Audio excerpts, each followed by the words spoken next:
Good morning and welcome to Morning Movie News, where I thought for sure today we would be talking about Suicide Squad. BTT viewer Marcus Loera had given me a heads up that David Ayer had promised something big on Monday on his Twitter account, some big reveal about Suicide Squad, and I was waiting for it to break all day. And lo and behold, all he ended up tweeting were some photos from them prepping for the film, the back of the sets, really just some wood, basically some wood panels, maybe a setup for some way they were planning an action sequence with a model, and then Jared Leto's hair potentially about to be cut. But you didn't get to see the results of that haircut, just the ponytail with the scissors poised, and the question, should we or shouldn't we? And the answer is, heck yeah, the Joker ain't got long hair. So I think David Ayer has a little bit to learn about promoting these films via social media. It's something that Bryan Singer is quite good at, and also Zack Snyder is very good at. It's definitely a skill, and it's an important skill for keeping your movie in the press. Again, as I said, Snyder and Singer are particularly good. So I'm curious, just right off the bat, that's not even one of the stories today. So much happened yesterday. It was really an uphill battle to make the biggest headlines. There was so much movie news yesterday. It can't all fit into today's episode. Some of it maybe I'll pick up later in the week, but let's see if the news just keeps on coming. But I am very curious to know what you think about, Suicide Squad kicking off its, social media coverage, and if perhaps, hopefully this isn't a bad sign. Ayer seems so out of his depth here, promotion-wise. Let's hope creatively he's on the ball. I am rooting for Suicide Squad. I really like the property. I like who they've cast. Mostly, but I'm not a fan of David Ayer's work, and I'm nervous. I'm tired of seeing Warner Brothers take DC properties and really flush them kind of down the toilet. However, very good news for Warner Brothers in another sphere today, which will be our second story of the day. But the first story of the day comes from who else but Marvel, who's supposed to make big headlines on Thursday. They've been teasing a big announcement via Robert Downey Jr., but it looks like there might have been a leak about that big announcement, as it was released yesterday, news that potentially Drew Goddard will be writing and directing the new Spider-Man movie for Sony and Marvel. That's a fantastic choice. It led to the point where it was trending on Twitter. You have a big movie announcement when it gets to that level. And I think that Drew Goddard is just a wonderful choice. And as bad as I feel about David Ayer on Suicide Squad, I feel the complete opposite, that much stronger about Spider-Man with Drew Goddard at the helm. So this is a very interesting choice, and I think when you look at it and you dig deep, you can see that it's all actually an obvious choice because of his connections to both Sony and Marvel. Now, Drew Goddard did, of course, Cabin in the Woods, and I think that's a wonderful fit with the Spider-Man property because there was so much humor incorporated into the story. He also has fanboy street cred, so to speak, fanboy, fangirl, from people really enjoying that movie. But I think the other important thing is that Cabin in the Woods was funny. And it wasn't just funny, but it handled meta humor. And I think that's something that would be really valuable to a Spider-Man film. I think humor is really key. I think one of my favorite parts about Andrew Garfield's performance is that he reintroduced humor to the character, which of course has been such a big part of Spider-Man on the page. It's something Sam Raimi and Tobey Maguire never really embraced, but I thought Andrew Garfield did a nice job with his spider trash talking. And I think that's why so many people thought Ryan Reynolds would be a good choice for so long.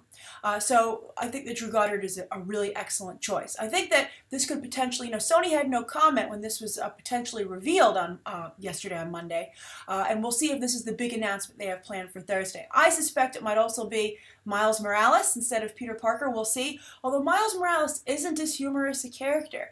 Gonk, his best friend, is a little bit more of the comic relief there, so we'll see how that works. But, it's also important to point out that Drew Goddard isn't, a laugh-a-minute guy either. I think he's humorous, but I think he's very good at finding the humor in the situation at hand. So I think he's a really, really good choice, just creatively.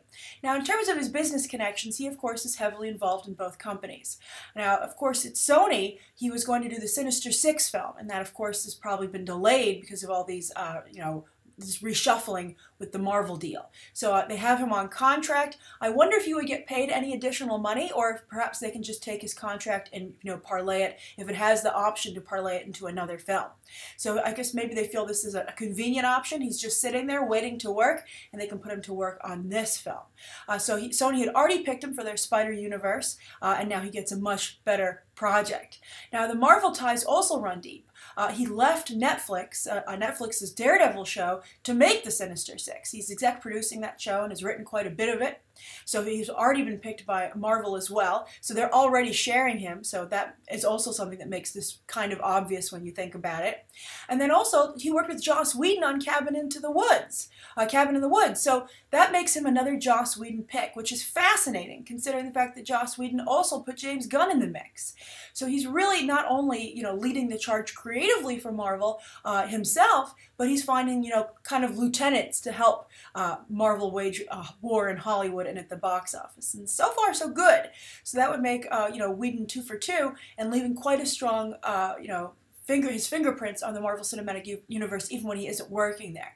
And it almost makes you hope that he'll suggest someone potentially for Captain Marvel. He says he doesn't want to direct that film, but he's so good at handling female characters, case in point Black Widow, that I would love to see someone of that caliber take on that role, that character. For instance, as we discussed yesterday on Movie Math in the comments, I have a big concern about David Ayer handling Harley Quinn. I think he's not a female-centric filmmaker, and I think that he actually has kind of a misogynistic view of women to some degree. So him handling such a character to me is very troublesome.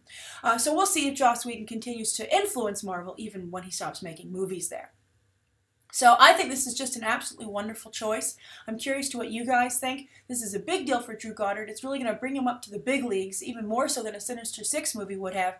But I think most importantly, it's just a great choice. It's a great match creatively with the material. All right, so that's the first story of the day. We'll see if it comes true on Thursday.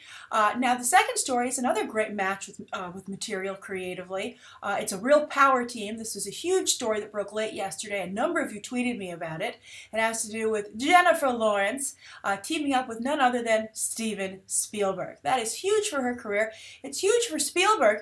Spielberg, has, ever since Schindler's List, he took a detour to remake, Indiana Jones 4, Kingdom of the Crystal Skull. But he's really tried to, switch gears with his career away from blockbusters for the last several years, making prestige films. He almost made American Sniper. More on that in a moment. But now he's kind of returning, I think, more to mainstream movies with Big Friendly Giant coming out in 2016, but also working with a little bit more mainstream talent. He's been very eager to direct Indiana Jones 5 with Chris Pratt, as we've already discussed here on Morning Movie News, and now he's working with Jennifer Lawrence. That is a very good choice. I wonder if Steven Spielberg is a good match with this material from a prestige point. I think that his films, they get up there. He did help win Daniel Day-Lewis the Oscar, of course, for Lincoln, but I don't think anyone's ever really categorized Steven Spielberg as an actor's director. But when you see the property they're working on, you'll see how he might be a boon to it nonetheless. Now, this was a whirlwind deal, apparently, that took place where everybody had a bidding war across town for one of those rare projects that focuses on a good female lead character. And it's a book that came out. It's called It's What I Do, A Photographer's Life of Love and War. And it's Lynsey Addario, a very well-known war photographer currently working in the Middle East. She was also, temporarily kidnapped by pro-Gaddafi forces during the Libyan Civil War. She's really been in the mix of things.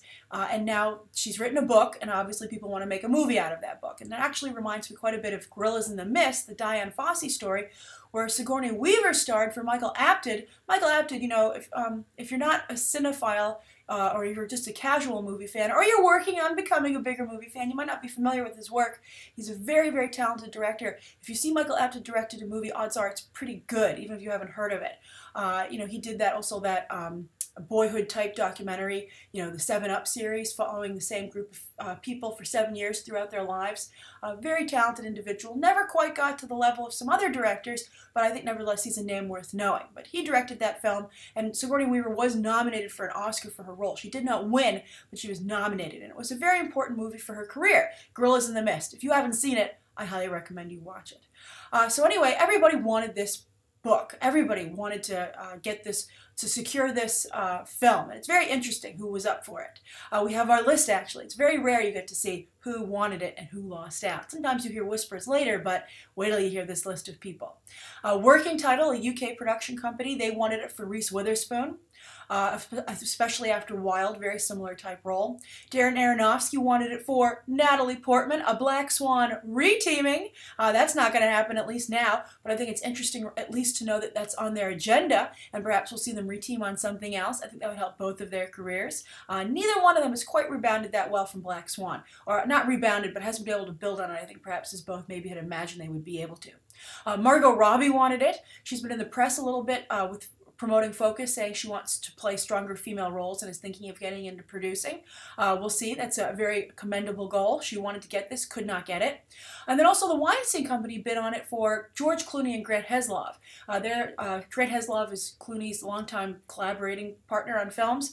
But I think considering the misfire with The Monuments Men, I think that the people with the book, who are representing the book, I think out of all these teams, of course you want to go with Spielberg and Jennifer Lawrence. It's the strongest team.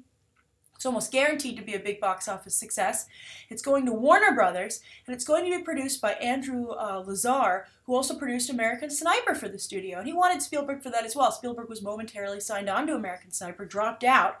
Now, infamously, Clint Eastwood stepped in, and while it became quite a controversial film, and actually was, even though nominated for so many Oscars, it was really ignored at the ceremony. Forget being not winning anything, it was really kind of ignored and being even in attendance. But it's a huge cultural phenomenon, huge blockbuster, and as I reported on Movie Math also yesterday, is about any day now to become the highest grossing film to be released in 2014. It had a limited release in 2014 to qualify for the Oscars this year. So, fantastic choice. I think Spielberg could do very well, obviously, with the war aspects coming off of Saving Private Ryan. Jennifer Lawrence, a very strong actress, nominated twice herself for an Oscar, 3 times already for an Oscar, won already once. I think I trust Jennifer Lawrence to run some degree on autopilot. It didn't work so well in Serena, but let's just chalk that up to a rare misfire. But I think she's certainly getting her trial by fire with David O. Russell. They're working on Joy right now. There's been some rumors about them having fights on set. They say it's just method acting, method preparing. But I think she's in obviously the high point of her career. It's a very good choice for her, and she obviously is going to be looking to break away from the Hunger Games films. This is a really adult, grown-up choice to help her transition from those young adult kind of movies to maybe something a little more serious. Very, very good team to come together. I think this is going to be a huge project that a lot of people are looking at. It'll be curious to see what this does to the Passengers film she was supposed to make with Chris Pratt, the sci-fi romance we've discussed also a few weeks ago. But this is obviously a priority, I think, for everybody involved. And a huge win for Warner Brothers. Huge, huge, huge. All right, so that's the second story of the day. Now, what's the third story? What made the cut? Well, this is another story many of you tweeted to me, and it's a very, very big deal. It was originally reported by The Hollywood Reporter and picked up by several other publications because it's that big a deal. And it's on the business side, that's why it's the third story of the day. The third story, as I've often said, I like to utilize for something that doesn't drive search traffic, but is certainly worth your time. And that's the news that China, for the first time ever, grossed more in its box office than the United States. And this happened in the month of February that we just ended for 2015. That is a huge development, but it's even a bigger deal when you actually dig in and look at the details of this development. Now, on the surface of the story, China brought in $650 million, in the United States $640. That's not the North American number. Usually North American is the United States and Canada combined. Many times you guys ask me about Canada's box office. Apparently it is bundled together for these numbers, and that would be $710 million. So when you bring in Canada, the North America still wins. But U.S. versus China, 10 million difference. China finally edged the U.S. out.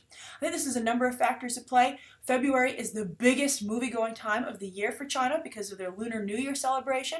I think even here, for the first time, I saw that this was something that I think that on American radar as well. I saw a number of places celebrating Chinese New Year here in the United States, particularly out in Los Angeles. I thought that was very, very interesting. You saw Disneyland having celebrations for it. Places around the city, I guess because they have a large, probably Asian, Chinese immigrant population. So I think that's very interesting development, and so I think that just shows cultural development here in the U.S. as well, so on a nice side note. But huge movie-going time in China, and this is the time for movies to open. Everybody wants to go to the movies. It's kind of like our Christmas holiday season. Everybody wants to go to the movies. Or summer. It's like, I guess it's even to the level of summer with that kind of turnout. I also think that China's new to having expendable income to this degree with this many people, and so I think there's a lot of people wanting to go outside, spend their, money that they have to spend, and I think movies are a great choice. Whereas here in the United States, I think you have a problem with movie theaters not really being well maintained, as we've discussed many times, and then also such good content on demand and on television, and such great digital viewing options.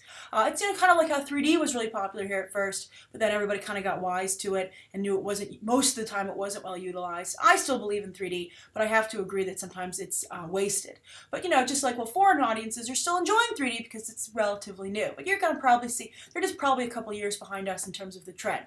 So will this last in China? We'll see, but it's big news nonetheless. But I think the even bigger news, and this is what's the biggest thing, and that's that it was homegrown domestic films in China that made all this money. It's not like America made this money. It's not like Hollywood went in there and said, thank you, we love Chinese Lunar New Year. It made us so much money. Two films did do well, but it's a situation here where China's doing very well with their own filmmaking, but then also it underscores the fact that China isn't a free market.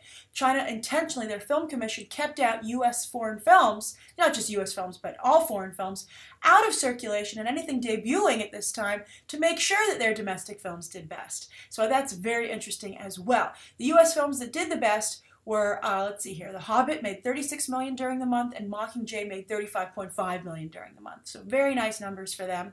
But the films that did the best, the two best films, were The Man from Macau 2, starring Chow Yun-fat, pulled in $104 million, and then Dragon Blade. This is a Jackie Chan historical action film. I saw the trailer. I should have reviewed it.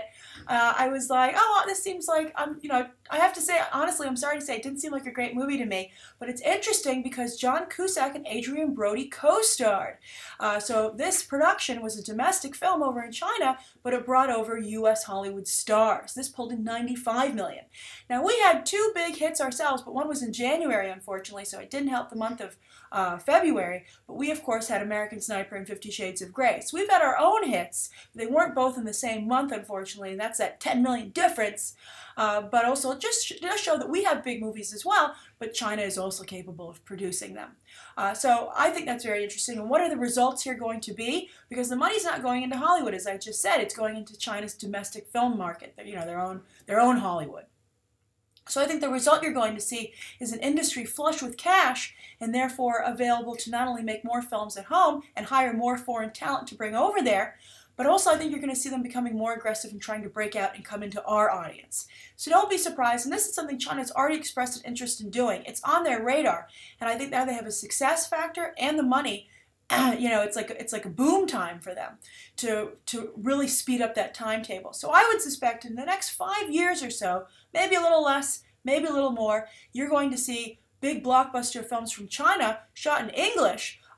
Justin Lin was supposed to do that, but he just signed on for so many big projects. He just took Star Trek 3, so we'll see how that affects his China endeavors. But, films shot in English that are meant to be big, wide openers here. They're going to have to get a distribution partner to find a wide release, but if they can sign American talent, both in front of and behind the camera, that, might be Asian American talent, but talent that American audiences are familiar with, perhaps you'll see some really big blockbusters coming from China in the near future. Very, very interesting. I think it's great. I think this will be the country to first break through, but I hope other countries follow, and that what finally makes the United States more of a global movie-going audience. Other people from around the world watch movies from every country.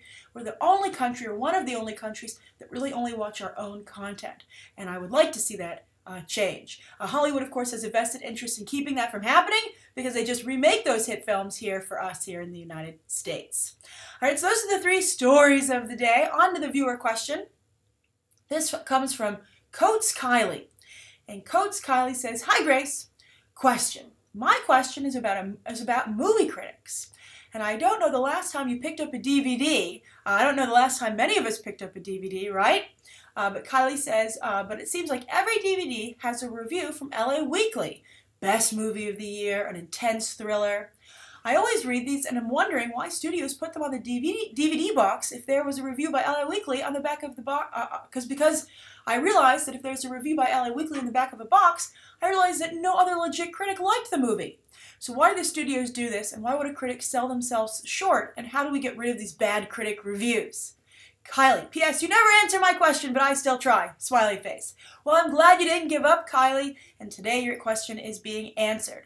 Well, I'd have to say, the real answer is that not everyone is as eagle-eyed as you, Kylie. Not everyone is on the ball. And that's, of course, what the studios are counting on.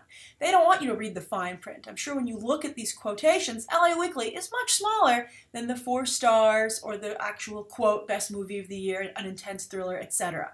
They're hoping that someone just sees the stars and just sees the quote and then just picks up the DVD.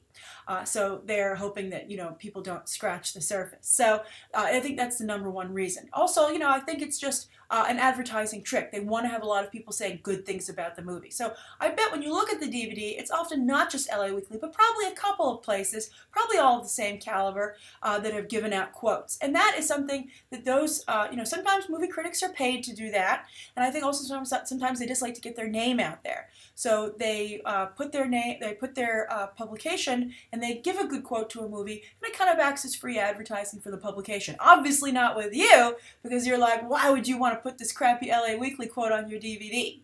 And I think it's really understanding the audience that still buys DVDs. I think the people who, like yourself, usually who would realize this, are streaming.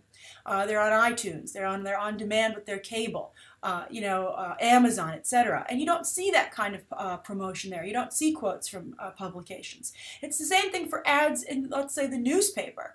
Also, when you see, old back in the day, you might remember a long time ago, I remember going through the paper when I was a kid, you saw all the print ads, and they would often also have the same kind of quotes. And you see the same thing on TV. It's even gotten to the point where you see, even, I would say, lower quality sites quoted often for movies. And the quote, the source is so small that you would never see it, but the announcer, Kingsman did this actually to some degree, talking, using great movie quotes from quote-unquote trusted sources to promote the film. And it's just, it's an old-time trick, and you're seeing it enter the digital age. But savvier moviegoers, like yourself, usually are streaming, and that's where you don't see that kind of promotion. So the person who's casually going through the store, because think about it, where do you really buy DVDs anymore, right? Maybe at Walmart, Kmart, Target, sometimes Barnes & Noble. It's a dwindling place to see them on sale. So I think that you have a situation where someone's just casually walking through the store and they say, oh, hey, that cover art for the DVD box catches my eye. Oh, look, it's got a couple of good quotes on it. Let's pick it up. Let's give it a whirl, as Kevin McAllister would say from Home Alone. So I think that's kind of, it's just a trick. It's a marketing trick, and they use them because they work. So Kylie, you should feel very proud of yourself that you are on the ball, but at the same time, I think we don't want to discourage anyone from enjoying a movie. And you know what? LA Weekly, maybe at the end of the day, they're serving a good cause. Or maybe, if you're watching this and you are someone who likes to casually browse down the aisle and a DVD catches your eye, now you'll know to check who the source is of said quote, right? All right, so thank you so much, Kylie, for your question. Thank you, everybody, for tuning in. Please write down below what you think of today's top 3 stories, the viewer question, anything you'd like to see covered tomorrow. Do you think I picked the wrong stories to cover today? What would you like to see potentially picked up tomorrow that I missed today? And, of course, any questions that you would like to see answered. Thank you so much. Bye.